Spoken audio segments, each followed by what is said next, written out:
What is going on, everybody? Depraved Slasher here. We are back with another reaction. I'm Depraved. I'm Hellcat. And together we are... HellaDepraved. I am going on 24 hours of no sleep. Right. So this is all you're getting today. Yeah. Because we're going to react to this. I'm going to go eat another bowl of chicken crack. And then... Crash. Yeah. Hard. Yeah. So anybody who hasn't seen our last couple reactions, we now have a kitten on the loose. So we'll see how it goes. Yep. I'm super excited for this. So this is the Infographics Show. Right. It's been a few weeks since we've done anything from them because we've been kind of on a horror movie-ish kick. Right. This would normally be a day for music reactions, but again, sleepy. And we did music reactions yesterday, which would normally have been the day for stuff like this. So Hi. Yes. Drive by. Okay. So. All right. So, this is even worse times to be alive in history. This is just to say that, like, yes, the last year has sucked, but it could always be worse. Has been. It has been worse. Yeah. So, let's see how things can be worse. What they have to say. Yeah. Let's get it.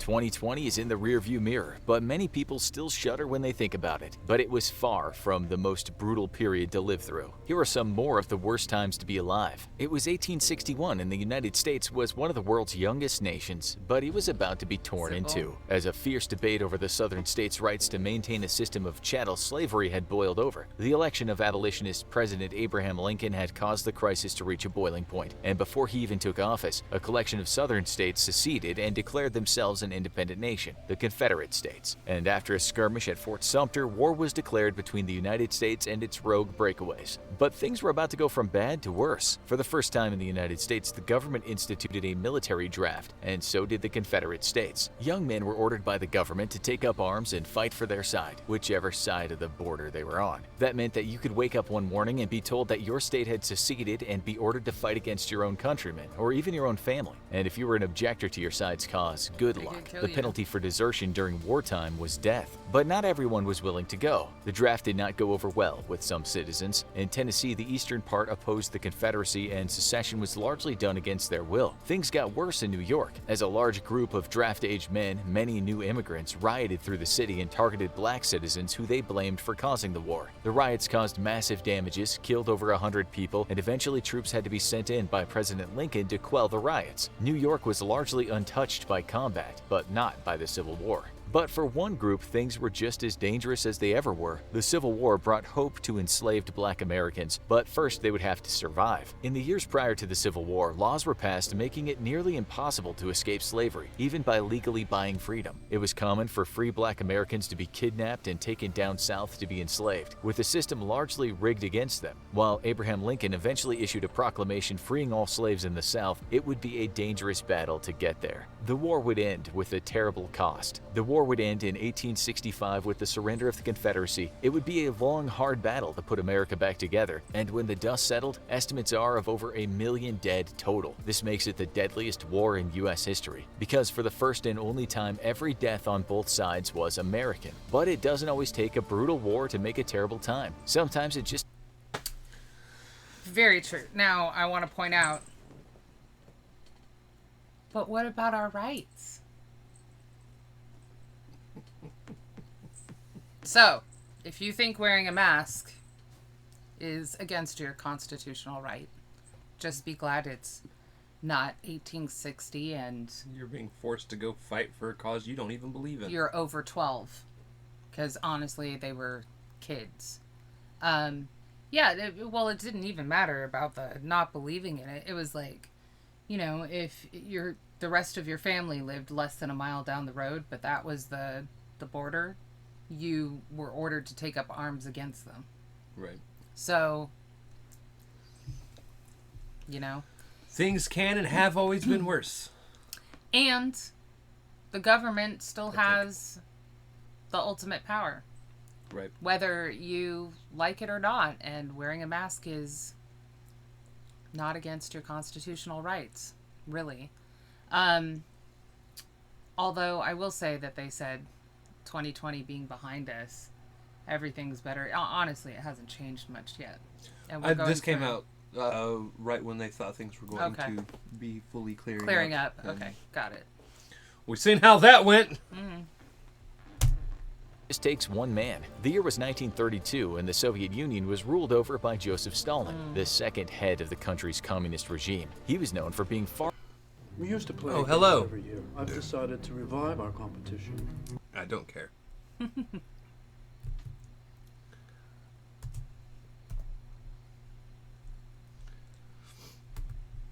Oh, unmute.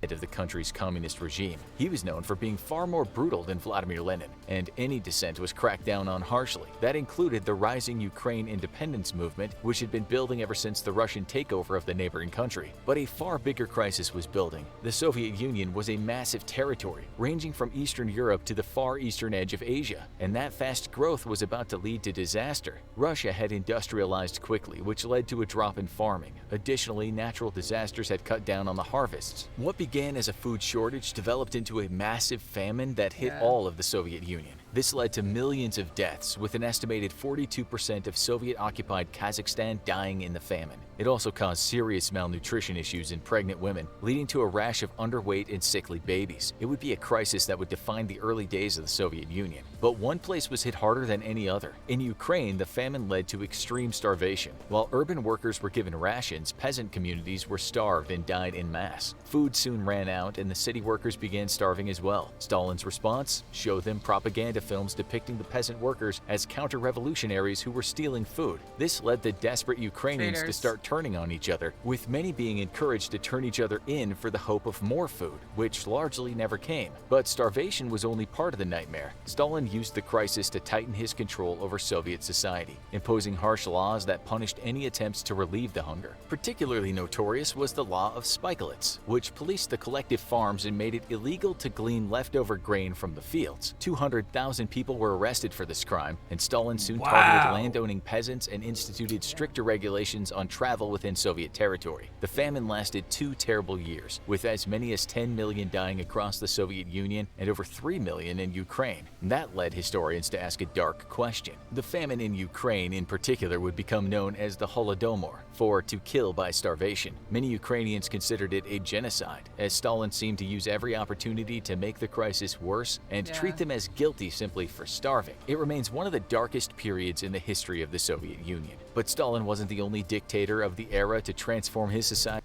Yeah, he's just about to go into the Holocaust and Now, I knew Hitler. Stalin sucked. bad. I never actually read into it, ever. Well, I mean, so theirs was a complete genocide, but it shows you government action just the same as the Civil War. I mean, if you refused to be drafted, you were shot dead. Right. They'd rather you be dead than die fighting. And they starved our soldiers too. Rations were depleted.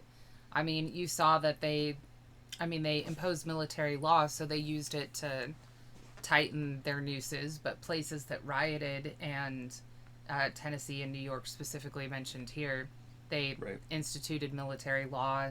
They didn't necessarily say, no, it's not that person's fault, because honestly, more mouths to feed. So, I mean, Stalin, obviously, the USSR, that was far worse in terms of loss of life, and starvation is a long, slow death. It's miserable. But, again, it's just, these are how the people that have been in power, that we have let be in power, react. It's terrible.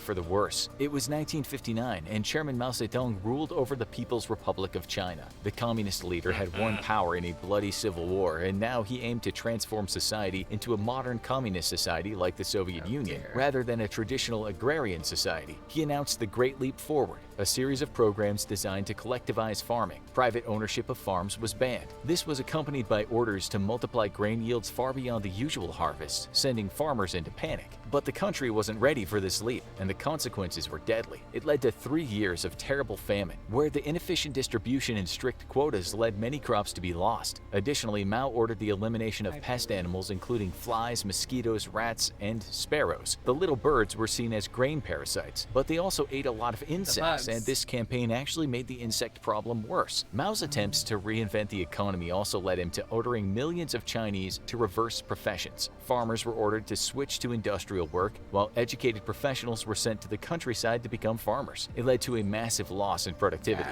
The blame for this failure, of course, fell on Mao's enemies. The famine eventually ended, but struggles continued and dissent against Mao's reign grew. This led to Mao taking greater control over all corners of Chinese society, instituting a new educational system that would root out all elements that weren't true believers in his movement. This led to the more notorious Cultural Revolution, where Mao's loyalist groups of urban workers and youth activists were riled up by claims that there were right-wing movements trying to take down the government. This led to brutal purges against senior officials and intellectuals. The consequences for Chinese society would be devastating. Even the Chinese president at the time, Liu Shaoqi, was purged and humiliated, dying soon after. The Down to the Countryside movement, which deported intellectuals to the countryside to do farm labor, targeted 10 million individuals. The Cultural Revolution lasted over 10 years until Deng Xiaoping took over for Mao and began liberalizing the country slightly. In total, the industrialization, ensuing famine, and brutal repression led by Mao Zedong led to a staggering death toll of at least 40 million Chinese citizens, the worst of any dictator in modern history.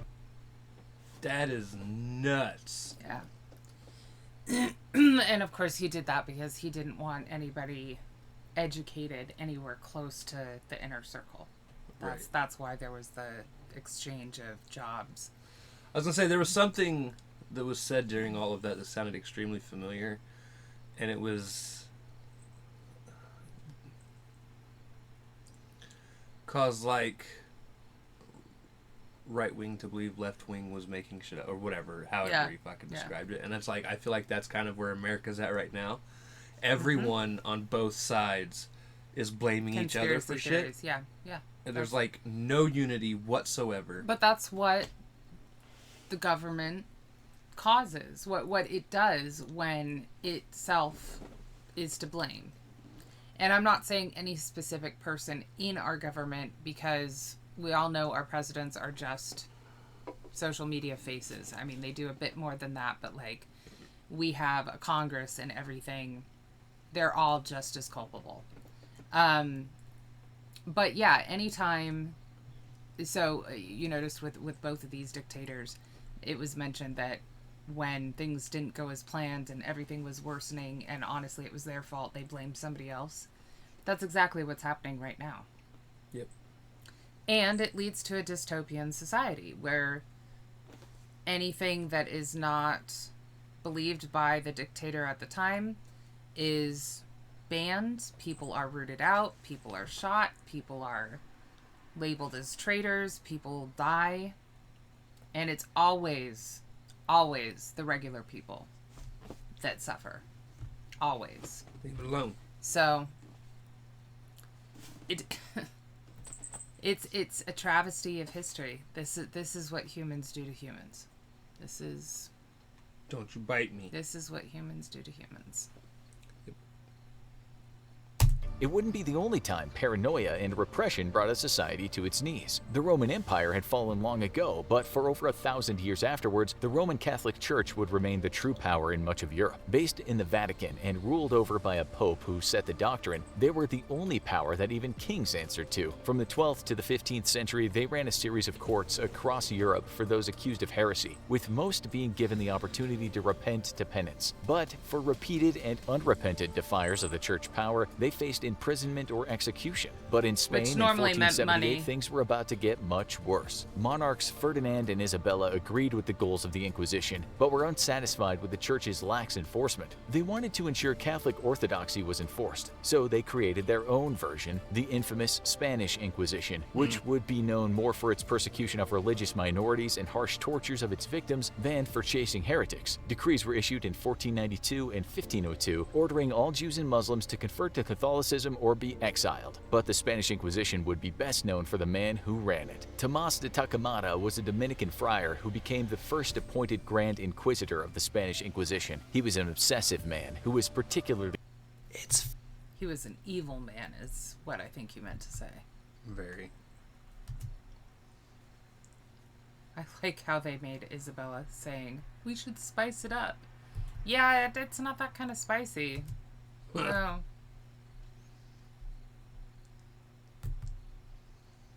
Appointed Grand Inquisitor of the Spanish Inquisition. He was an obsessive man who was particularly interested in rooting out crypto-Jews, those who had converted to Catholicism for political reasons and safety, but maintained some Jewish religious practices. His men spied on converts, looking for any evidence, and when they didn't find it, they would often create it, forcing confessions out of their targets through intense torture. If there was one thing Takamata was known for, it was his brutality. Extreme tortures like the rack were often used to extract confessions of heresy, and those convicted on coerced confessions were usually sentenced to hang or worse, be burned at the stake. Takamata's brutality was such that the Pope noticed an increase in clemency petitions and questioned representatives of the Spanish Inquisition. But Takamata had become a very powerful person and was able to stay in power until his death in 1498. And for the residents of Spain, under the Spanish Inquisition, they were only a false accusation away from a brutal torture and an appointment with a burning pyre. But sometimes humanity's greatest enemy isn't itself. Sometimes it's nature. The year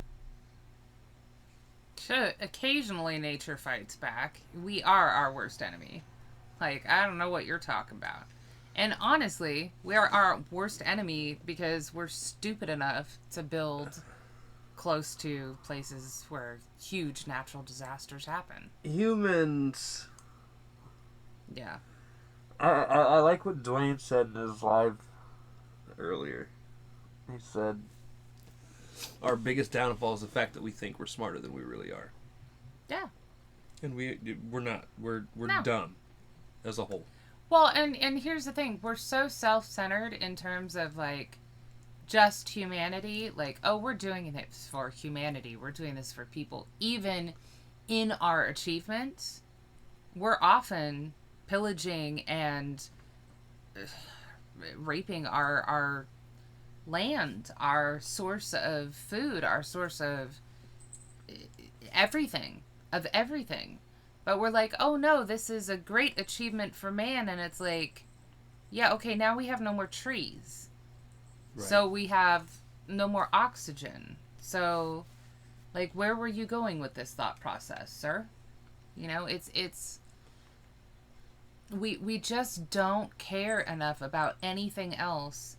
Oftentimes, other people even, that we think through long-term consequences. Like the famine in China, you know, they were trying to produce more while distributing less, but giving more to the rich people.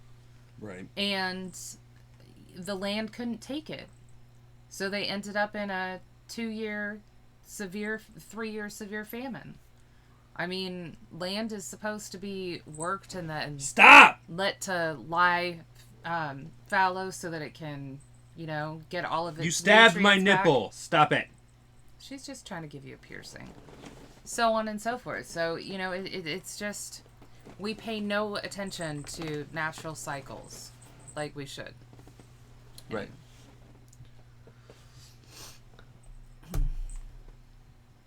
But sometimes humanity's greatest enemy isn't itself. Sometimes it's nature. The year was 1815, and in the Dutch East Indies, Mount Tambora had been rumbling for a long time. Smoke had been coming from its plume, but no one was prepared for what would happen on April 10th. 3 plumes shot up and merged, and a mass of flowing lava began pouring down. Large pumice stones were being shot into the air, followed by a cloud of ash. A massive explosion expelled over 10 billion tons of igneous rock and spread a cloud of ash around the whole island mass. It would be the largest observed eruption in recorded history, but the devastating consequences were just beginning. As the dust settled, it became clear that this was the deadliest volcano disaster in recorded history, with as many as 10,000 people killed immediately by lava flows. Around the disaster area, the heavy blanket of ash killed crops and led to lung ailments, disease, and starvation. Nearly another 20,000 died later in the immediate area, and historians disagree on total casualties, with some saying it could be as high as 100,000 from the local results of Mount Tambora's eruption. eruption. The effects, however, would not remain local.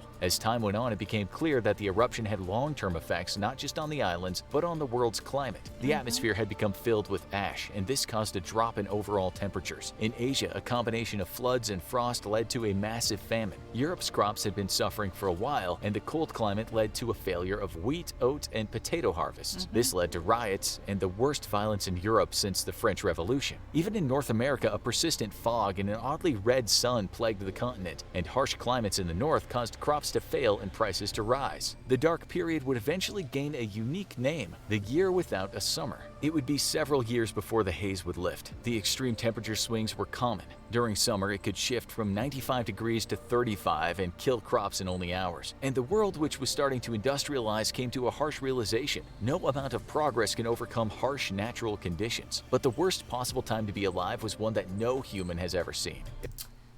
So basically, it was a volcanic eruption like the one that is said to have happened right around the plagues of Egypt.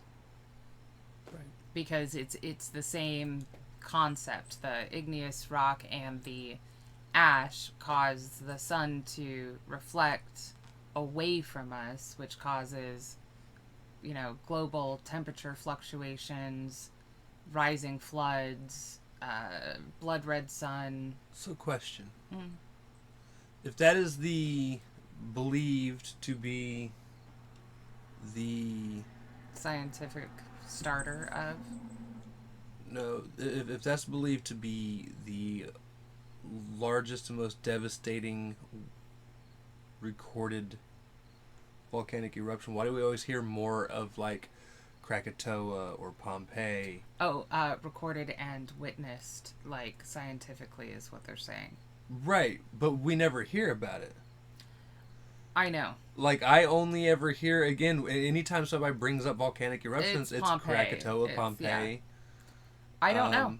I honestly don't know.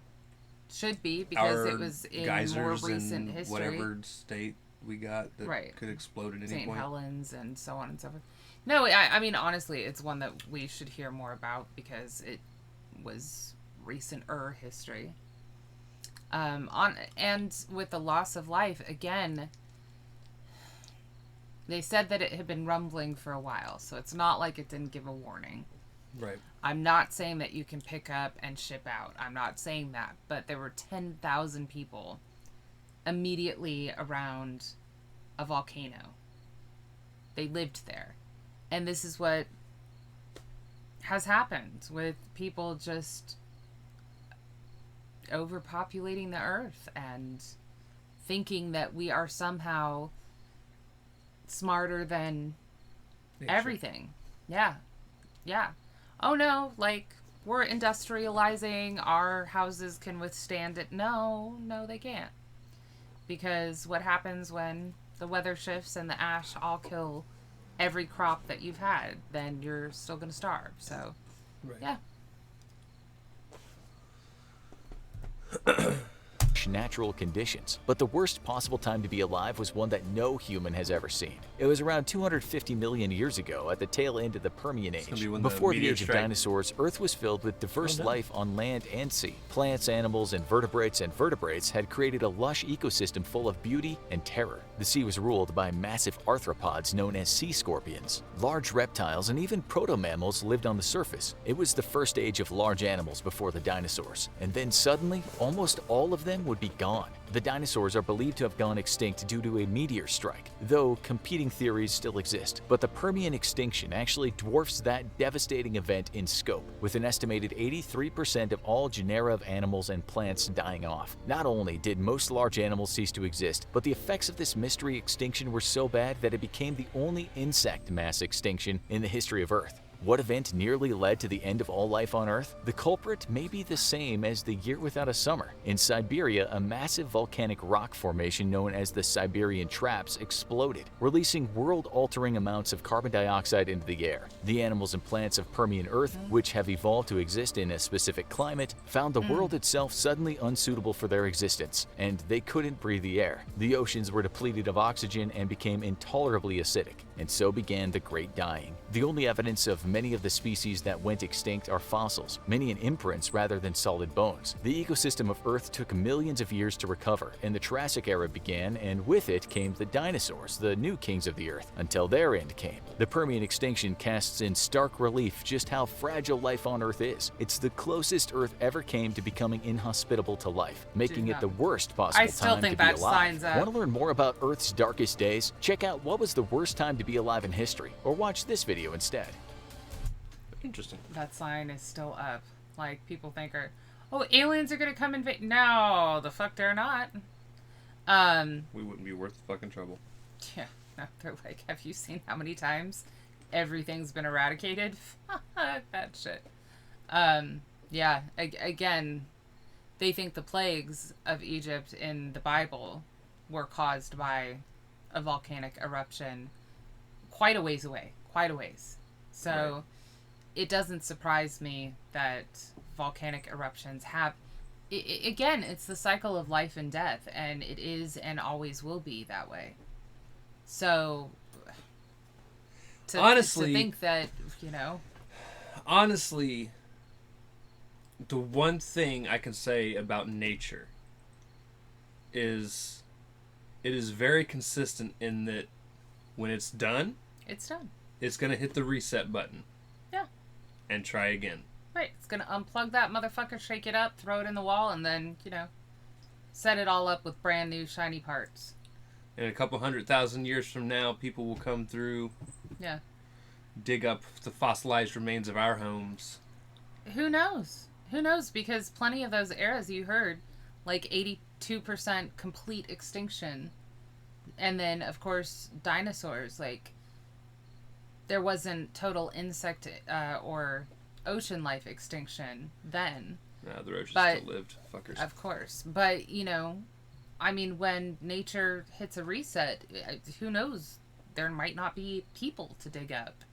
But, that's the thing, is, like, you have to think you should think in the bigger scheme of things. Like, not just as... Yeah, most of us are below poverty line, scrambling to make it work, can't get ahead, and that's our daily focus. But we also shouldn't be so self-centered and selfish as to think that we're the best species around, or that we're so industrious and so capable of flexibility that we'll survive. No, I would compare us to roaches because we're kind of an infestation, but on the other hand, we're not. Reminds me of the... roaches have a purpose. I think my favorite, moment in history, in terms of just absolute being smacked down, was the sinking of the Titanic. Because we swore as a species up and down. Unsinkable is what we called it. It was unsinkable. God himself couldn't sink this ship. Watch me. Yeah. And thought we were better than we were. A lot of people died for it. That's what a lot of Greek and Roman, but mostly Greek legends and myths talk about over and over and over. I'm blanking on the exact what the word is, because I'm also extremely tired. But it's basically karma for our grandiose, self-centered thinking we're gods. And in all the myths, it's always like the gods, screw, like the whole Odyssey. We got the whole Odyssey because, they were kind of pissed at Odysseus. Right. So, I don't know. It's a fun video. It was. Historically accurato. As far as I could see, yeah. I'm surprised at certain things that weren't mentioned, like the Black Plague, because that was seriously devastating across most of Western Europe as well as a bit further. Well, yeah, but there's more of these videos too. Okay. As you can see, I mean, that's a link to another one that says you wouldn't want to be alive. You wouldn't want to be alive. So that's going to be more of the same. Right. Because, like, I actually expected, like, the Salem witch trials, not necessarily Salem, but the witch trials in general. Because they were terrible. Because for those of you that don't know, they actually started in Europe 100 years before? Or something like that. And actually people were trying to escape it, coming to the New World. I mean, think about the absolute genocide of the indigenous first people of the U.S. That's millions upon millions upon millions gone. The Holocaust, World War II was no joke across the board. Kids up in Canada. Right.